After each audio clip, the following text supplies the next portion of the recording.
This is the executive summary of my longer How to Fix America video. It is a nonpartisan, no-nonsense guide about repairing America's political structure. A basic premise is we keep what works, we fix the flaws. First, we repair citizenship. This is the most important fix.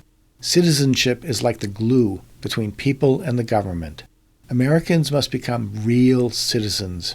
That means we pay attention to politics, stay informed, pay taxes, obey the law, respect democracy, vote, and serve on juries.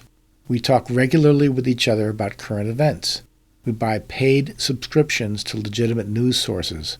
We serve in the armed forces if summoned. We participate actively in politics.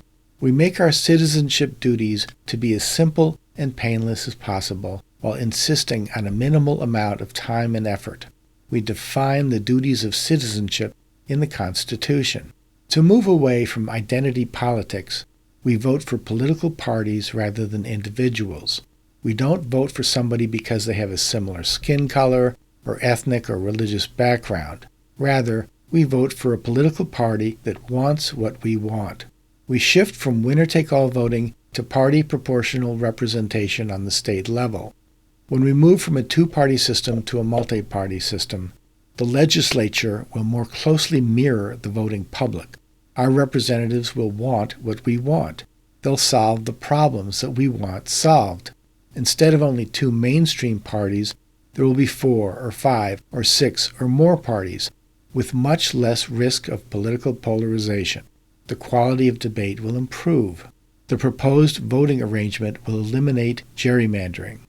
A key principle is restoring competition. Political parties will compete to win our votes. States will compete to get us to live and work and invest there. Ideas will compete in the Congress to be the most effective and efficient ways of helping the nation.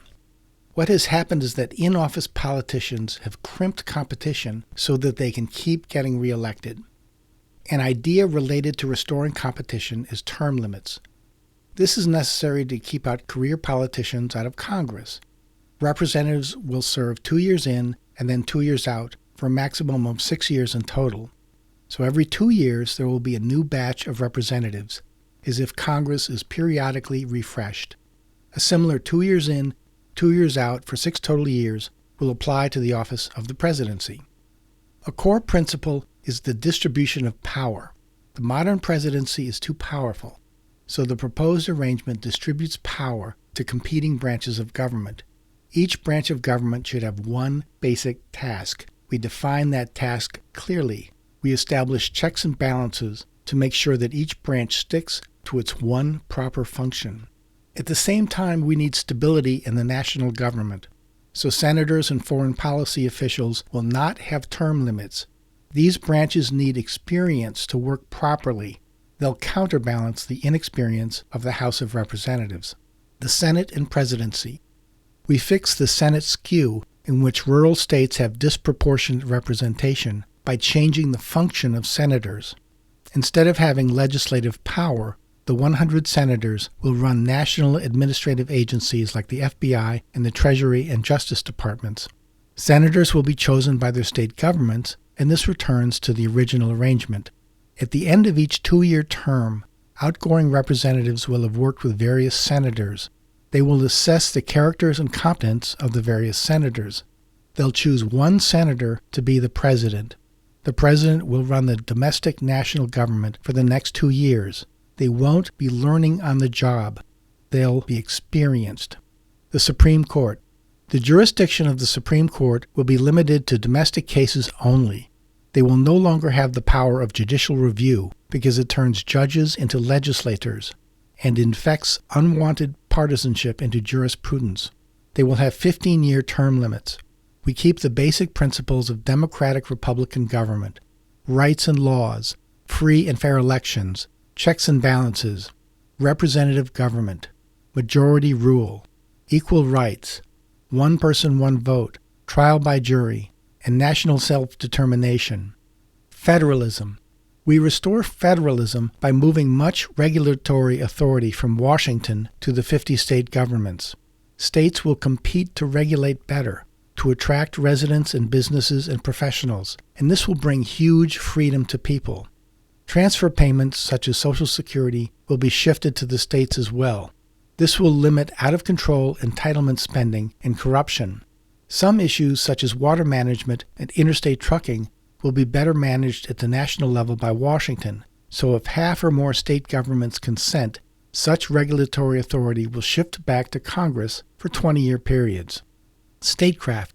A nonpartisan, unified, and intelligent structure is proposed, based on the ancient Roman Republic.